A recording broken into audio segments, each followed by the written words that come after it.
Vous êtes de retour à l'émission À l'affiche et nous sommes toujours accompagnés du lieutenant Lafrenière qui fait partie de l'équipe d'enquête sur l'exploitation sexuelle des enfants sur Internet de la Sûreté du Québec. Moi, M. Lafrenière, j'ai une question pour vous. Vous êtes papa, vous avez 2 enfants, vous voyez défiler des vidéos, des images atroces sur Internet. Comment vous faites pour vivre avec ça? Est-ce que vous avez un suivi psychologique à la Sûreté du Québec?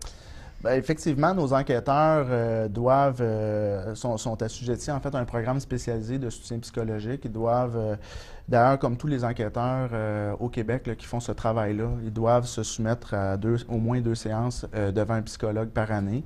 On veut s'assurer que tout va bien. Dans le fond, on veut leur permettre de ventiler également. Mais je dois vous dire que vous pourriez être surprise en fait de voir l'ambiance qu'il y a dans nos bureaux.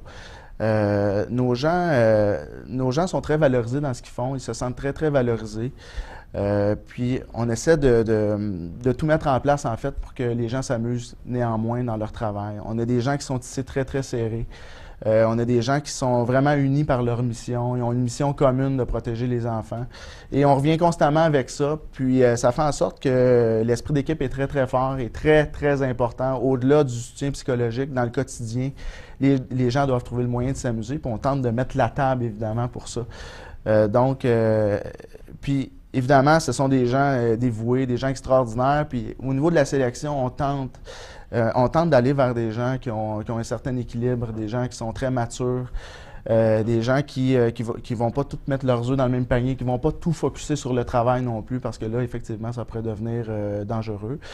Somme toute, on a un travail qui est valorisant, puis tout le monde pousse dans le même sens, puis ça va quand même très bien, malgré que ces gens-là sont assujettis à avoir des horaires. Puis ce que je voudrais rajouter aussi, c'est que il y a un cheminement qui amène nos enquêteurs vers ce travail-là.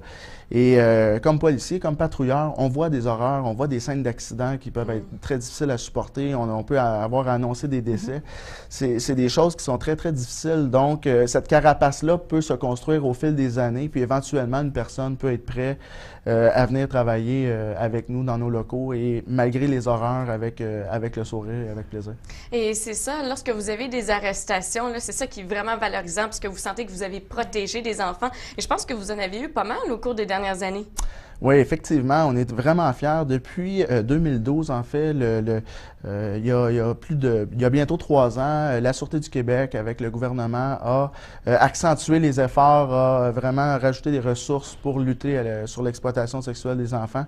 Et ça a paru seulement dans les 2 dernières années. On a réalisé 130 arrestations seulement au sein de avec nos enquêteurs spécialisés. C'est plus de 200 arrestations à la Sûreté du Québec. Évidemment, là, ouais, c'est vraiment des belles réalisations. Surtout quand on sait chacune de ces arrestations-là, ce que ça implique comme travail au niveau de l'analyse de preuves, au niveau du visionnement de ces fichiers-là qui sont parfois horribles. Donc, on est vraiment fiers de ça. Nos enquêteurs sont tellement dévoués, ça va très bien.